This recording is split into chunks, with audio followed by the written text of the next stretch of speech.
नमस्कार, इस खास पेशकश में आपका स्वागत है। मैं हूं आपके साथ शांतनु त्रिपाठी। राहुल गांधी की भारत जोड़ो यात्रा का श्रीनगर में आज समापन हो गया।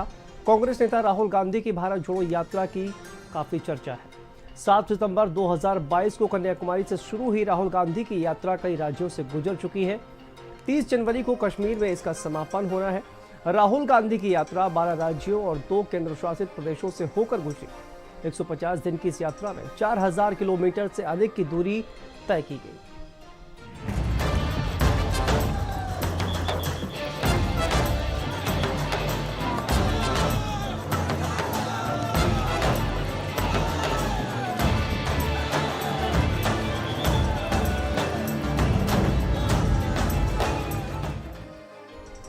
तो राहुल गांधी और कांग्रेस की भारत जोड़ो यात्रा का आज समापन हो गया। राहुल गांधी के साथ कांग्रेस के अन्य नेताओं और यात्रियों ने कन्याकुमारी से श्रीनगर तक करीब 4000 किलोमीटर से अधिक की दूरी तय की। यात्रा के दौरान कई सारी चीजें हुई, चाहे वह राहुल गांधी की टी शर्ट को लेकर हो या फिर कर्नाटक के मैसूर में भीगते हुए राहुल गांधी का भाषण। देखिए खास रिपोर्ट।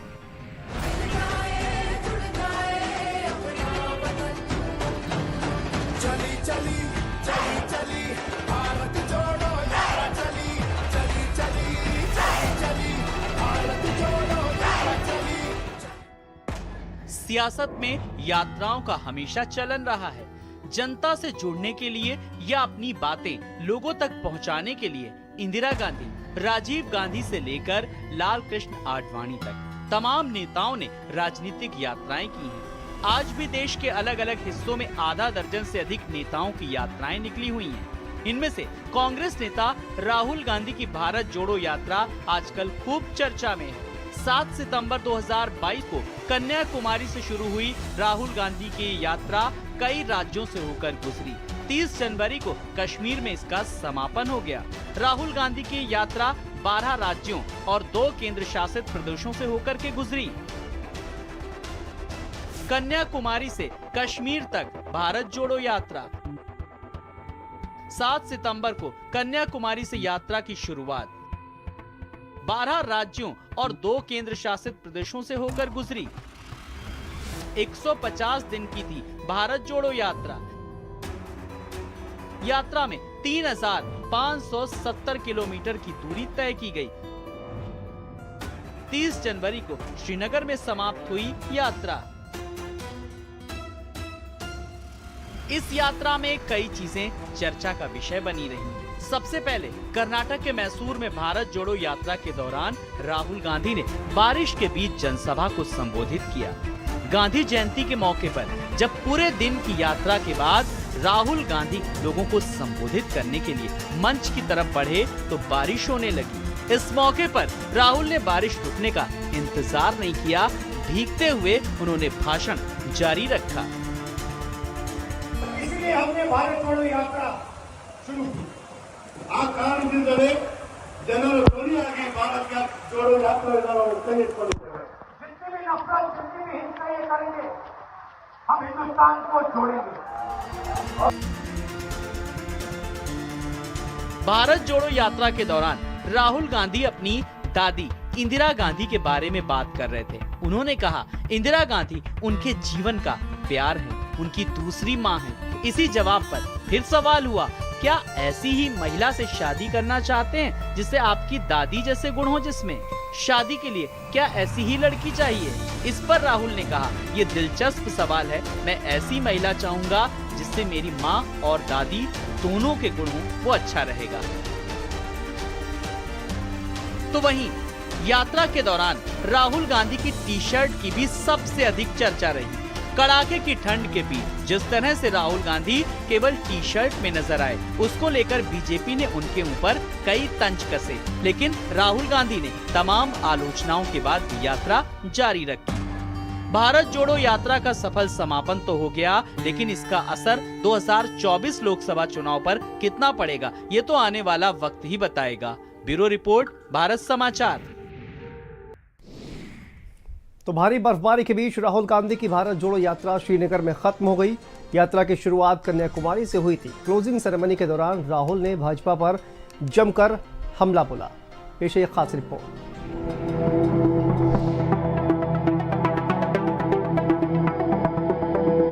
भारी बर्फबारी के बीच राहुल गांधी की भारत जोड़ो यात्रा सोमवार को श्रीनगर में खत्म हो गई।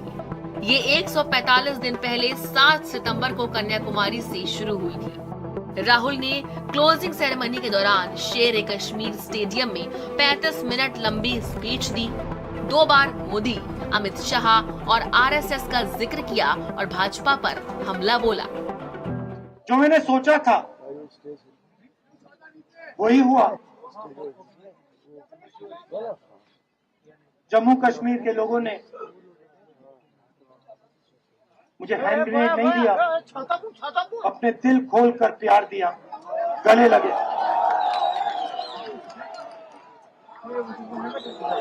और मुझे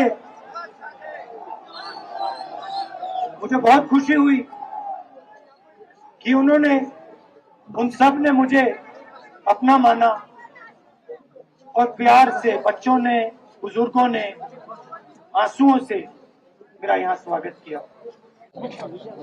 शुरू में मैंने भी सोचा कि बहुत लंबी यात्रा है, कैसे जाएगी, कैसे होगा, लोग स्वागत करेंगे, क्या होगा।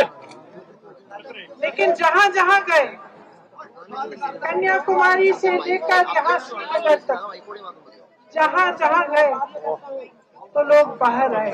इस देश की अनेकता के लिए एक जज्बा है जो हर एक हिंदुस्तानी के दिल में आज भी है। मैं कश्मीर की जनता, जम्मू की जनता का धन्यवाद देना चाहती हूँ कि आपने खुले दिल से हमारा स्वागत किया। श्रीनगर में सुबह से ही भारी बर्फबारी हो रही थी। इसके बाद भी कार्यकर्ताओं का उत्साह जरा सा भी कम नहीं हुआ। सुबह से कार्यालय के बाहर कार्यकर्ताओं की भारी भीड़ देखी गई। उधर राहुल यहाँ भी अलग रंग में दिखे। उन्होंने बहन प्रियंका के साथ बर्फबारी का लुत्फ उठाया और दोनों एक दूसरे पर बर्फ उछालते नजर आए।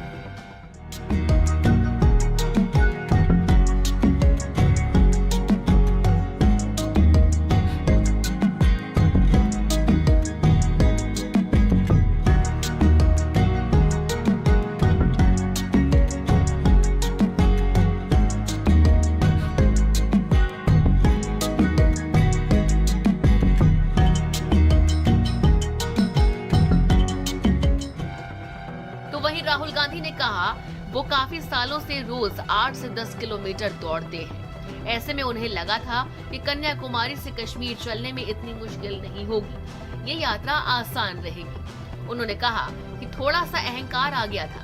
राहुल ने कहा, मेरे बचपन में फुटबॉल के दौरान घुटने में चोट लगी थी। कन्याकुमारी से यात्रा शुरू हुई तो घुटने में दर्द होने लगा, लेकिन बाद में कश्मीर आते आते ये दर्द भी खत्म हो गया। सोचने लगा क्या मैं ये जो 3500 किलोमीटर है, क्या मैं इनको चल पाऊंगा या नहीं। तो जो मैंने सोचा था आसान काम होगा वो काफी मुश्किल हो गया। मगर फिर मैंने किसी न किसी तरीके से ये काम पूरा कर दिया। मैं हिंसा को समझता हूँ, मैंने हिंसा सही है, देखी है।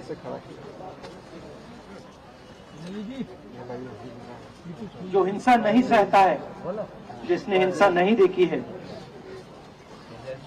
उसे ये बात समझ नहीं आएगी। जैसे मोदी जी हैं, अमित शाह जी हैं, आरएसएस के लोग हैं, उन्होंने हिंसा नहीं देखी। कन्याकुमारी से निकली राहुल गांधी की और राजनीतिक यात्रा जम्मू कश्मीर पहुंचते पहुंचते राजनीतिक हो गई। 136 दिनों में 14 राज्य और 3970 किलोमीटर राहुल गांधी की पदयात्रा तमाम विषम परिस्थितियों के बीच चलती रही। लेकिन सबसे बड़ा सवाल है कि राहुल गांधी क्या उन तमाम राजनीतिक दलों को एकजुट कर पाए जिन्हें 2024 में उन्हें सख्त जरूरत है। क्या साफ तौर पे मंशा उनकी साफ है कि क्या विपक्ष के प्रधानमंत्री पद के दावेदार राहुल गांधी इस यात्रा के जरिए होंगे? ये एक बड़ा सवाल है। कैमरामैन राहुल के साथ पुष्कल, भारत समाचार, दिल्ली।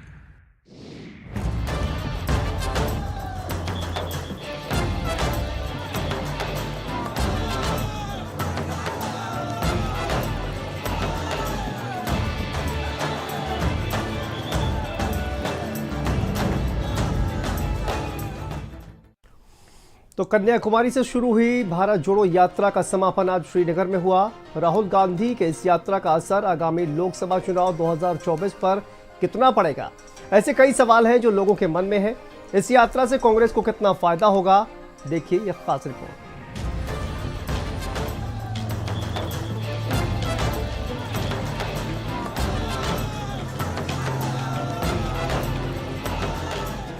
राहुल गांधी और कांग्रेस की भारत जोड़ो यात्रा का आज समापन हो गया है। राहुल गांधी के साथ कांग्रेस के अन्य नेताओं और यात्रियों ने कन्याकुमारी से श्रीनगर तक करीब 4000 किलोमीटर से अधिक की दूरी तय की है। इस दौरान यात्रा 12 राज्यों और 2 केंद्र शासित प्रदेशों से गुजरी।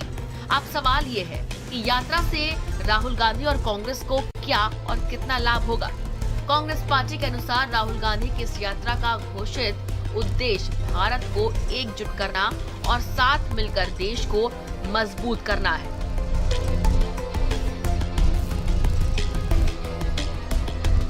भारत जोड़ो यात्रा के दौरान राहुल गांधी ने बार बार कहा कि वो देश में नफरत के खिलाफ मोहब्बत की दुकान खोलना चाहते हैं। यात्रा के दौरान जगह जगह भाषण देते हुए और मीडिया से बात करते हुए राहुल गांधी ने केंद्र सरकार पर निशाना साधा और बेरोजगारी, महंगाई, भारत के सीमा क्षेत्र में चीन के दखल का मुद्दा भी उठाया। सोमवार को श्रीनगर में राहुल गांधी की यात्रा समाप्त हो गई। इस यात्रा से पहले कई सवाल थे। राहुल गांधी हासिल क्या करना चाहते थे? क्या वो विपक्ष को एकजुट कर पाएंगे? क्या वो कांग्रेस को पुनर्जीवित कर पाएंगे? ऐसे कई सवाल जो लोगों के मन में हैं।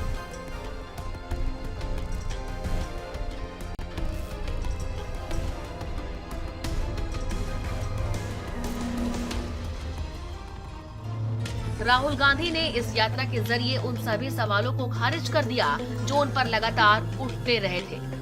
पहले कहा जाता था कि राहुल गांधी अध्यक्ष पद नहीं छोड़ेंगे। उन्होंने अध्यक्ष पद छोड़ा।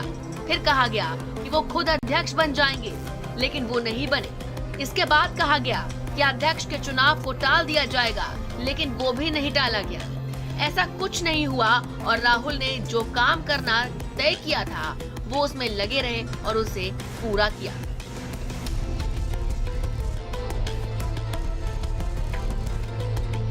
कांग्रेस की ओर से हमेशा ही कहा जाता रहा है कि भारत जोड़ो यात्रा का उद्देश्य सियासी नहीं है। ये बस देश के लोगों को जोड़ने के लिए निकाली गई एक यात्रा भर है। हालांकि राजनीतिक पंडितों की इस पर अपनी अलग राय थी। इन लोगों का मानना था कि राहुल गांधी की अगुवाई में निकाली जा रही भारत जोड़ो यात्रा के जरिए कांग्रेस अपना सियासी हित साध रही है। इसके साथ ही लोकसभा चुनाव 2024 से पहले अपनी राजनीतिक जमीन को मजबूत करने की कोशिश कर रही है।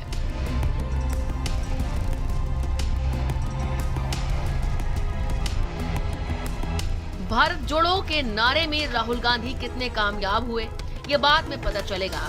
लेकिन इस दौरान राहुल गांधी जिस तरह लगातार प्रधानमंत्री को घेरते रहे, उससे उन्हें फायदा हुआ है। सबसे पहले तो वो कांग्रेस के निर्विवादित नेता बन गए हैं। कांग्रेस के विद्रोहियों का जो कथित G20 समूह था वो शांत हो गया और सभी ने राहुल गांधी के नेतृत्व को स्वीकार कर लिया।